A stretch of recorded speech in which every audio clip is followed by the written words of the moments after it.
Tendance, mon ami, chaque soir en ouverture de Smart Bourse, nous retrouvons Pauline Gratel qui vous apporte les infos clés du jour sur les marchés. Bonsoir Pauline. Bonsoir. Comme chaque troisième vendredi du mois, c'est une journée d'échéance pour les marchés d'actions. Oui, plusieurs produits dérivés sont arrivés à expiration durant cette séance des 3 sorcières, l'occasion de faire le bilan du mois. En Europe, le Stoxx 600 affiche une progression d'environ 1% sur un mois. Le DAX et le FTSE sont à l'équilibre sur ce mois. Et la France est en hausse. Oui, le CAC 40 s'affiche en hausse de 3,5% sur le mois.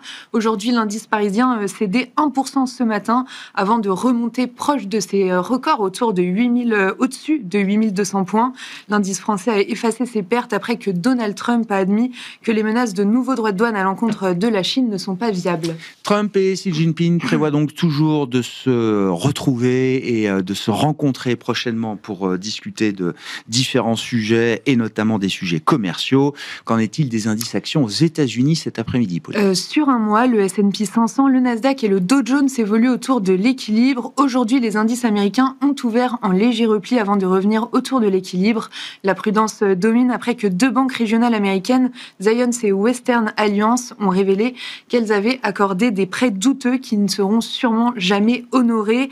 Les titres ont plongé de 10% hier, mais rebondissent aujourd'hui. Bon, et c'est tout le secteur bancaire, effectivement, qui est affecté un peu partout aux États-Unis et en Europe. Oui, en France, les banques reculent effectivement dans le sillage de ces nouvelles annonces. Société Générale plonge de plus de 5% et BNP Paribas d'environ 4% au cours de la séance. Aux États-Unis, JP Morgan, Citigroup et Wells Fargo cèdent environ 1% dans les premiers échanges à Wall Street. Toujours dans le secteur bancaire, côté résultat, cette fois, l'institution financière American Express a publié.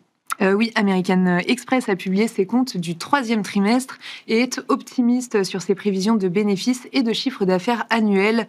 Amex mise entre autres sur les dépenses de ses clients les plus aisés à l'approche des fêtes de fin d'année. Le titre est en hausse de plus de 5%. Et puis encore un poids lourd au sein du CAC qui réussit particulièrement sa publication trimestrielle, c'est Essilor Luxottica. Oui, le titre bondit de plus de 10%, inscrit un nouveau record en bourse et est largement en tête du CAC 40. Essilor Luxottica a battu le consensus et c'est en partie grâce à son partenariat avec Meta sur les lunettes connectées qui ont été un succès. Les ventes sont à un niveau record de 7 milliards d'euros en progression de plus de 10% à taux de change constant. Hors CAC 40, dans les valeurs moyennes, on notera Virbac, dont le titre est en hausse de 10% aujourd'hui. Oui, le laboratoire pharmaceutique vétérinaire a relevé son objectif annuel de croissance du chiffre d'affaires, le passant d'une fourchette de 4 à 6%, de 5,5 jusqu'à 7,5%. Pour le 3e trimestre, le chiffre d'affaires est aussi meilleur qu'attendu. Un mot des marchés obligataires avec une séquence de détente des taux obligataires depuis quelques jours. Oui, le rendement américain à 10 ans évolue aujourd'hui autour de 4% après être retombé ces dernières heures autour de 3,95% et le rendement à 2 ans s'établit autour de 3,45%. En Europe, le rendement allemand à 10 ans évolue autour de 2,55%. Sur le marché des changes, l'euro-dollar se traite autour de 1,17.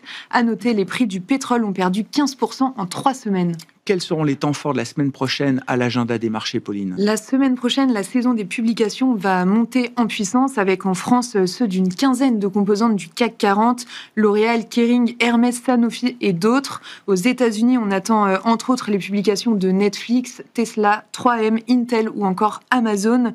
Côté macro, le rendez-vous de la semaine, ce sera vendredi prochain avec la publication de l'inflation américaine de septembre qui avait été reportée à cause du shutdown.